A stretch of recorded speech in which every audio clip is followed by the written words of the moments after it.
I have the privilege of being here with Leah Crane. Hi, Leah. Hello. Right, so you were Shauna's coach for the Olympics. You're the only Olympic climbing coach. I'm here to talk to you about your philosophy on coaching. Climbing training can be quite structured. When you actually just go climbing, that's the time that you can really let yourself go a little bit and open up to a few maybe silly challenges or having fun on the wall, but also challenging that skill acquisition at the same time. Sometimes when you're teaching people a certain thing in climbing, it can be quite mundane or it can be quite boring, and to them, learning a new skill or doing something that scares them isn't kind of up there on the enjoyment scale. However, if you create an environment where it is fun, you're going to hide the broccoli in the fun environment and they won't even realise what they're doing half the time. Which was, through the long road to the Olympics with Shauna, absolutely imperative that we did that. So we're going to go climbing now, and you're going to introduce some of the fun stuff to me, like how I can mix up my 90-minute sessions and keep it silly, keep it progressive. Yes, well first of all we're going to do a little bit of a warm-up before we get on the wall. So we're going to warm up our mind before we warm up the body. Right, crikey. Okay, let's get involved.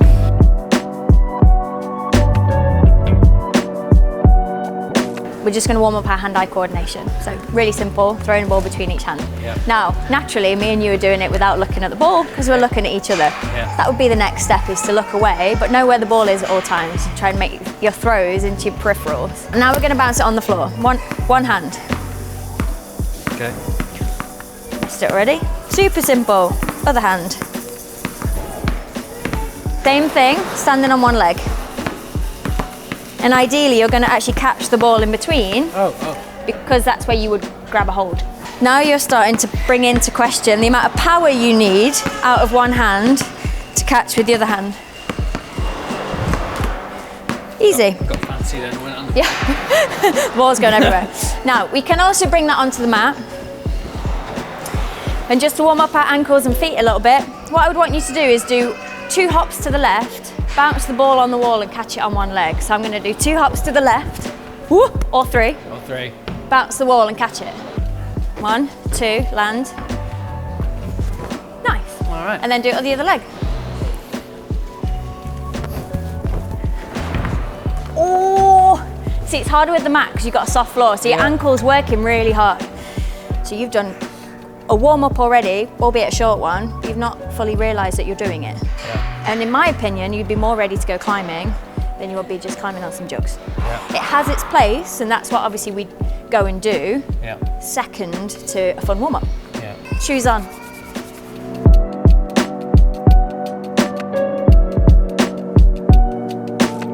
So really good foot placements, nothing out of line, you shouldn't be able to hear anything. Just nice flowy climbing.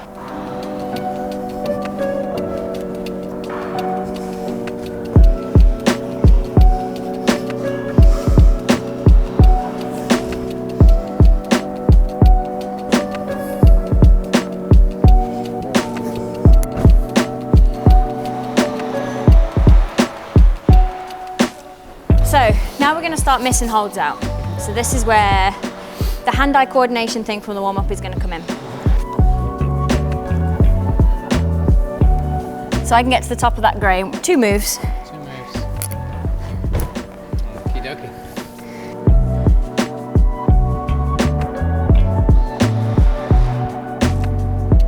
Easy. Easy. Nice. Right, this isn't a challenge, and you can go as big or as little as you want to. But we're going to move 2 hands at the same time.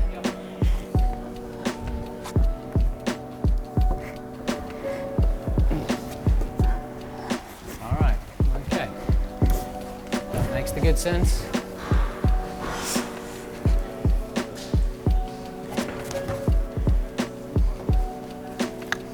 Okay. Now you've already kind of moved into my next one. Oh no, So sorry. I was never warming a good student. warming up incrementally. So what I want you to do this time is keeping your feet on the hold as you move your hands up. As soon as your hands land, I want you to be bringing your feet up to go to the top. Yeah. Okay, show me. So if I start here, for example.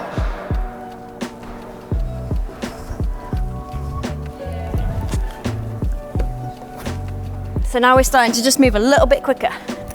But you already moved a little bit quick. Move. Okay then. So, nice. So not generally something, again, that you would naturally do in a normal warm-up, but you're on big, easy holds. Big feet. And all I'm wanting you to do is lead with a little bit more fluidity in your movement. Nice. I want you to start challenging yourself to things that aren't just on the wall already. You can come in at any time and you can climb the greens or you can climb the blues, and it's literally connect the dots. Yeah. And what I want you to do is come in and use your brain a little bit. My brain back into it. Just think outside the box. Let's take some holds out and see what moves it creates. There's a great climb there you might have done a million times. Let's change it up. Let's take some holds out. And that goes for all the climbs around the gym. Take holds out, change it up. It's not always going to be the same. So presumably you can extend this into the session. You're doing a session with your mates. Say let's miss that hold out. Called eliminates. Yeah, eliminates. Yeah. Exactly that. So if you're waiting for the next set to come round, you've done every climb in the centre. I'd be really impressed if you could, because the hangar set every week. Have to be quite proactive. However, there might be some people that do that. Yeah, Start yeah. playing eliminates. Start taking out the holds. You might need to drop a few grades, but start taking those holds out so you're actually changing the climb up completely. So pink. We have a nice, lovely foot hold, Yeah. and we have a nice, lovely hand hold. So the first thing I want you to do is, these are your two holds that you're allowed to use on the wall, is just get off the floor dynamically, so you're not allowed to touch this one with your hands, Okay. and get two hands on that big one. Nice. Easy, okay. Easy, So, we're gonna change that up a little bit now, Yeah. is you're not allowed to touch the top of that hold. So this is where we start to eliminate certain things. So you can use this pink hold however you like, but you're not allowed to touch from here around the top. None of the chalky bit. No, none of the bit that you would normally use. Okay. Easy. Here we go. Okay, so you'll also notice that I didn't say how to do it, how to hold it, because again, as a coach, I want this to be your thought process. Yeah. So Okay. don't jump on here, get your hands in there and push up. I don't want you to do any of that. I don't want to tell you any of that. I want you to think about it. So this time, I will tell you something, and I want you to jump on, and I want two equal hands, and to get stood up as much as you can. Obviously, it depends on your body length, as if you can get stood up or not. Yeah, two equal hands. Easy, nice. So I want you to run on, and I want you to land facing outwards. Land on that facing outwards. Am I gonna hurt myself? I think I am. See? Oh my goodness. You're already wondering if you're going to hurt yourself. I am. I don't know if you've done Was. that move before, but equally, you committed to the movement, you thought about what you were doing, used the warm-up that we've already done, and did it first go. No, it was good fun though. Obviously, your hands are your primary point of contact, and your feet are your secondary point of contact, but there's this big noodle thing in the middle that if you don't know what you're doing with it, can just be one big noodle and work really against you. So, as a game, as a hide the broccoli on the wall, what we're going to do this time is climb a climb that obviously you would normally climb with two hands, but we're going to take one away. So what this is going to do is really emphasize your body positioning to make sure that you can move as effectively as possible with one hand. But equally, it's going to make you think about what happens next. Okay. It's going to make the start harder, isn't it?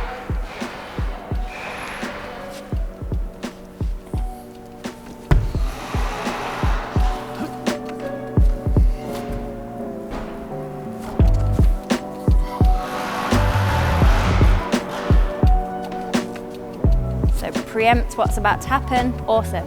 Good flowy movement there.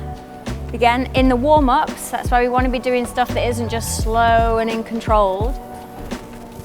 Yes, he's climbing with one hand, but if you start on those climbs that require a little bit of dynamic movement, your brain wants to be warmed up for it already. So this is my philosophy of let's play in the warm-up and things start happening when we go climbing. Indeed, yeah, that move to the side thing. Easy. Side pull, word's gone.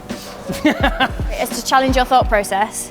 Obviously you've got a big jug here. For you to put your back foot on first, it leaves you with that big stab at the front. Yeah. Would it be any more beneficial to to step backwards. I don't know if it would. I mean, that looked I might a lot be wrong, easier. but then the next move might be harder. So again, challenging how you feel on the wall. That was much easier. And much more, oh, crikey, much more there, that was me being silly. Silly. I was so. Isn't that the aim here? I was so overwhelmed by how much easier it was. Nice. So again, Jed here on that particular movement is learning through play. An orange climb for him is really easy. We're not pushing his ability on the wall, but we are just setting up a challenge on a pre-existing climb. That's quite cool. So what are you? Yeah. That's the most fun I've had in orange. Let's go.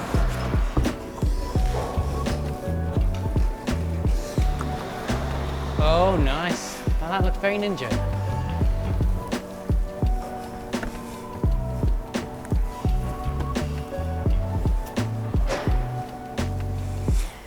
If you're, I don't know, if you're injured, you have a bad finger on one hand, you're bored of all the climbs that you can do because they're juggy and ploddy, take a hand away. Start missing holds out, start making silly challenges with your friends or on your own. And it's not going to be the same boring, mundane climb or session that you're going to have. Climbing can be taken so seriously.